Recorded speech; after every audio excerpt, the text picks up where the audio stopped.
This meeting is called to order. Ms. Coakley, would you please call the roll? Miss McCullum, Here. Mr. Green, Miss Hanson, Miss Rutherford, Miss Fauntleroy, Mr. Harrell. Did he hear? Yeah. Okay.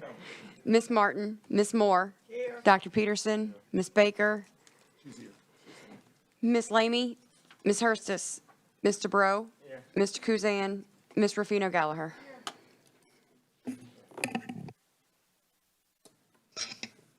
We would dispense of the pledge and allegiance since we had that at the previous meeting. Do I have any board members that would like to recognize visitors? Well, I'm not going to recognize a visitor, but what I would like to recognize is our banner that we have in the back of the boardroom. And it may have been up there before and I hadn't noticed it. But it's the Louisiana Literacy Leader Award in recognition for having exceptional growth in literacy. So congratulations to all our teachers and principals and supervisors and superintendents that made that happen. Thank you. I think that was Ms. Dr. Langlois' thunder, but that's great.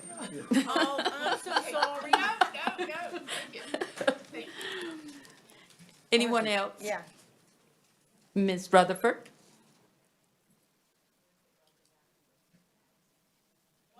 Welcome back to Miss Burkett. She has a beautiful new little baby. It's precious. I've been watching on Facebook. Beautiful. Congratulations.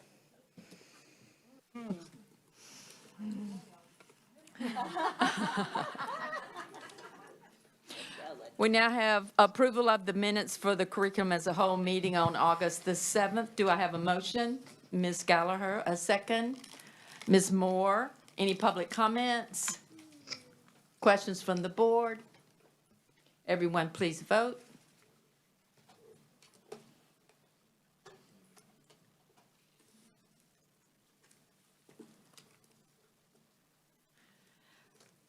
Next, we have Mr. Oops, sorry. Oops, I got to report that. Rutherford. Just, you can tell me yea or no. Miss Baker? Yes. Unanimous. That's unanimous. Sorry for skipping over that. Thank you. Yeah, no. Next, human resource updates from Mr. Alfonso. Thank you, Ms. McCullum, Superintendent Jabby, and Board. I have a short update. I have all the vacancies, if you guys are interested, if you want to ask, but we did do, throughout all our vacancies, we had a kind of focus group. So I want to thank the HR staff for the hard work they did and the principals. You know, we focused on teachers, transportation, and paras, and we're really in a good spot. We're much better than we have been in the past. I just want to update you on that. One of the things I want to mention about paras is that, you know, with Ms. Gardner, Belinda Pennison, Ms. Gardner's staff, they had this big para class, and we were able to start filling para vacancies, which was very tough in the past. So thank them very much. And Matt Burmaster with transportation. We have 3 vacancies right now, 3 current vacancies, but they really filled. So really we have no bus route unfilled. So thank you, Mr. Burmaster. Another thing is, just last board meeting, I reported the number of subs we had. Since last board meeting, we added 34 more substitutes. So the substitute department's working hard. We now have 1,077 substitutes that's available. So we upping that number. You know, there's always a struggle. One thing I'd like to report, and it's my last update. You know, we're pleased to confirm that the St. Tammany Parish School Board is in full compliance with the requirements of Act 409. If you guys don't know what Act 409 is from recent legislation. So any employee that's hired from August 1, 2025 this year, they need to be entered into the DCFS portal, and a report comes back if there's a finding they're ineligible to be hired. So it was a major undertaking, and our staff did pull other systems. You know, we're ahead of the curve. Other systems, they actually, Mr. Foltz reached out to us to see what we're doing, and he was able to share with some districts that he visited. So just to tell you what we did is, you know, Meredith and her team, there's a required form that you have to upload into the DCFS portal. And they said what we understand is the form's equivalent to being a foster parent. They ask that much information from each employee. So, excuse me, Meredith and her team created a hyperlink, the form. I got with Lewis and his team, and Lewis was able to navigate through Munis, and that form is now uploaded as a requirement to every one of our applications. Okay, so that's part of the application process, and we met as a HR staff.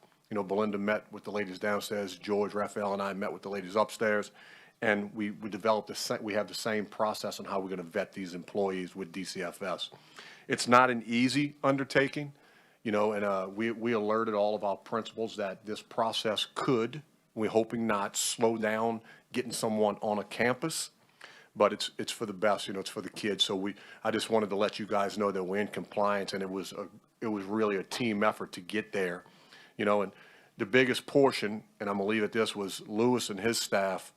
You know, we came up with this method of how we're gonna do it. Then I had to get with Lewis, and Lewis was able to figure it out to where we didn't have to go into every single, we had, just on a certificated side, I think we had 88 applications. So Lewis was able to figure out to put it, you know, do it one time in the meat of the application. So now we have a consent with a blurb that employees understand why we're doing it, the requirements of the Act 409, the form, and then the form is hyperlinked, and they have to upload that into Munis, the form with a copy of their driver's license.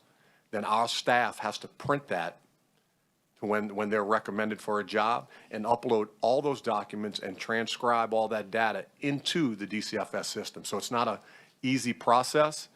And honestly, just a statement here, we don't know. The DCFS is saying 7 to 10 days it's going to take to clear an employee, but we don't know that.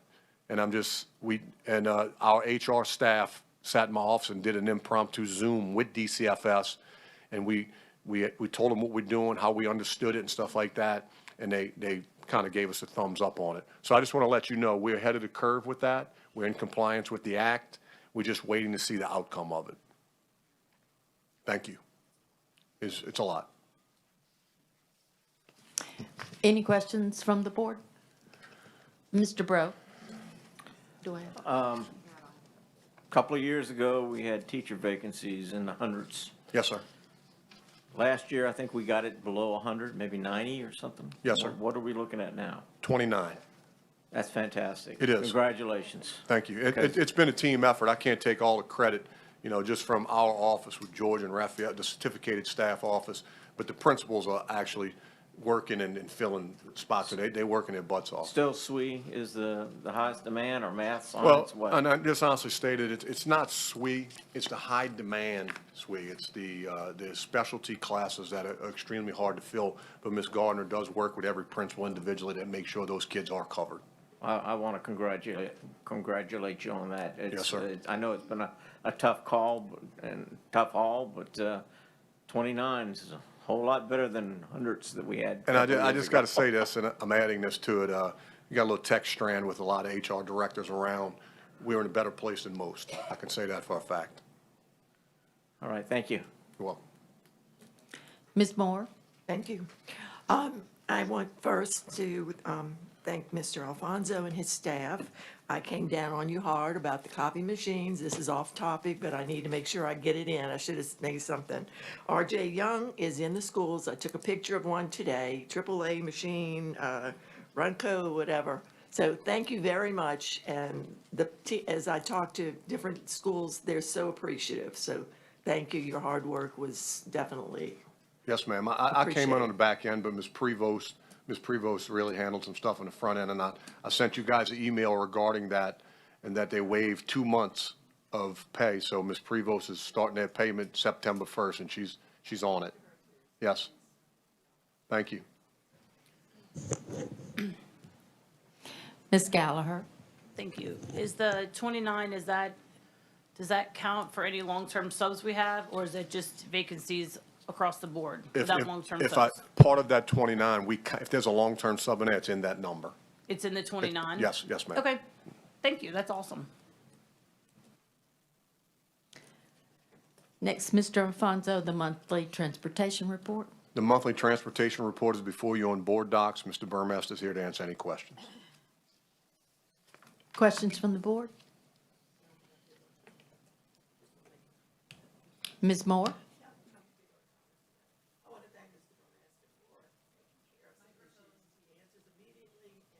I'm not on. Anyway, I appreciate all your help. Thank you.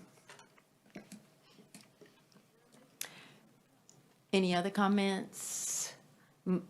Mr. Alfonso, the monthly risk management report? Yes, ma'am, thank you. The monthly risk management report is before you on board docs. Mr. Davis is here to answer any questions. I do have a point of clarification. If you look Yes, at sir. your bus accident report, the one for 8/25/2025, bus 572, it's listed there and severity is severe. This was an incident with a guard gate or the arm of a guard gate at a gated community. The damage severity was to the arm of the gate. It hit our passenger mirror of our bus. No damage to our bus mirror, but apparently the guard gate arm was severely damaged. So we're going to change that to minimum, but that's how that got picked up, and I didn't want anybody to misinterpret the severity of the damage of that event. And from last month, if you notice, I think somebody had brought it up last month that bus 572 was in 2 accidents back-to-back, 2 days apart. This is bus 572 again. It is not the same driver. This was a summer school bus that was used on 6/11 and 6/12. And if you remember that discussion last month, neither of those accidents were her fault. This is a whole nother driver, bus 572. This one was her fault with the guard gate arm with the severe damage. We'll change that to yeah, I think we might have a bad luck bus number. I'll talk to Mr. Burmaster about changing bus numbers. Kind of like floor 13, we'll eliminate that number. Ms. Gallagher? On a funny note, I was gonna say, can we just put that one on in the group of that are not being used and swap it out with something else, just to try to change it up a little bit? Do we have a comparison from like year to year on how many bus accidents we've had, like in the first week of school? I know that everybody's getting used to their routes, don't know anything. I don't know if that's, I didn't see it on here. If you don't have it, it's fine. I was just wondering if we could, if it's in your, is this your trend data? Sorry, trying to get the microphone working. If you look in the trend data, you will see it year-to-date for each of the last 3 years. It's risk management. Not Okay. in the actual, not in that bus accidents report, but in the trend data. Under the risk management bus accident reports, you will see the trend for each Okay. of the last I got 3 it. years, and you'll see it in graphic form below that. So blue is year to date. I'm No. not going to be able to help you there since I'm colorblind. Oh, I'll have to okay. look at the spreadsheet. The top, okay, I But got if it. you Thank look you, at the though. accidents, Oh, it'll. I got it. Thank you. That's all I have. Thank you, and I will reiterate to Mr. Alfonso and his staff and Ms. Garner, the work that y'all do is amazing. We really appreciate it. Next is instruction and students with exceptionalities, the CNI update. Dr. Langlois. Yes, ma'am. Thank you, Ms. McCollum. And Ms. Hanson, you can absolutely scream from the rooftops. That was one of my first things for tonight is, as Ms. Hanson stated, we were recognized at the August Bessie meeting as being in the top 10 for our student performance in Dibbles. So very excited. I gotta tell you, the elementary team, the elementary schools, the parents, just getting the communication out and supporting our students, it just paid off. And they're back at it again because they just finished wrapping up the fall, the beginning of the year screening. But following the August Bessie meeting, the LDE did release social studies data because they had to get the cut scores approved. And we were very excited about our results. It was really, really good, so much so that LDOE actually reached out to us because we are consistently in the top 10 for our performance in 3 through 8 social studies in high school, wanting to know what strategies do we use to get that growth. And it was really positive and really just nice to hear sometimes. So I'm looking forward to sharing more about that with you.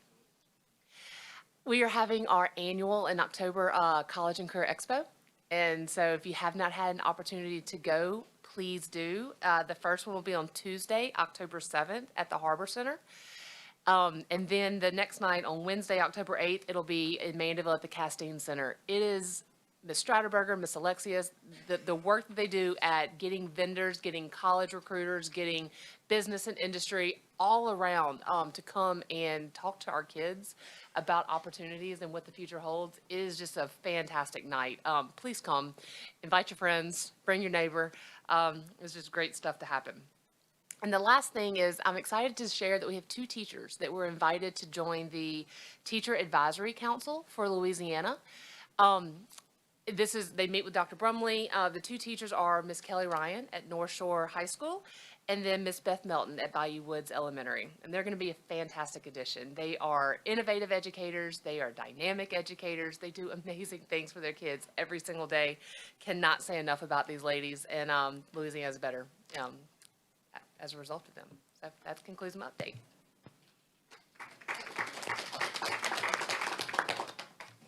So proud of the work you guys do and your staff, but also our teachers and paras.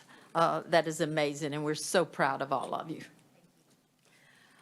Next is other comments from the Yeah, board. I just want to say the Career and College Expo is amazing, and I don't know what show it is that I watch on Netflix, but even a little girl from New York that came down to some other small town, like that was her big thing in student council. Like, can we put this on? Like, even in the shows, it's coming up like that's a big deal for these kids who want to do whatever it is that they want to do in life. And there's all those, what's the name of it?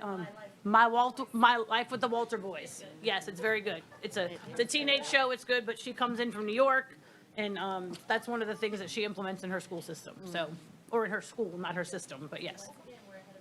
Yes. Any other comments from the board? Next, we have SWE update, Ms. Gardner. All right, good evening. I feel like I always close out these long meetings, but it's okay. Thank you. So tonight, I want to start with sharing our district wildly important goal that we're focusing on this year. So this year, as a district, we're focusing on faculty and staff attendance. So it's whole school attendance for all the adults on campus. And we're looking at attendance every month. We honor the schools during principal meetings that have increased their attendance from last year for that month. So this year, we had more than half of our schools increase their attendance. And we do sites as well. So Central Office, Harrison, Covington, we look at everyone. And 46 sites increased their attendance from last year to this year.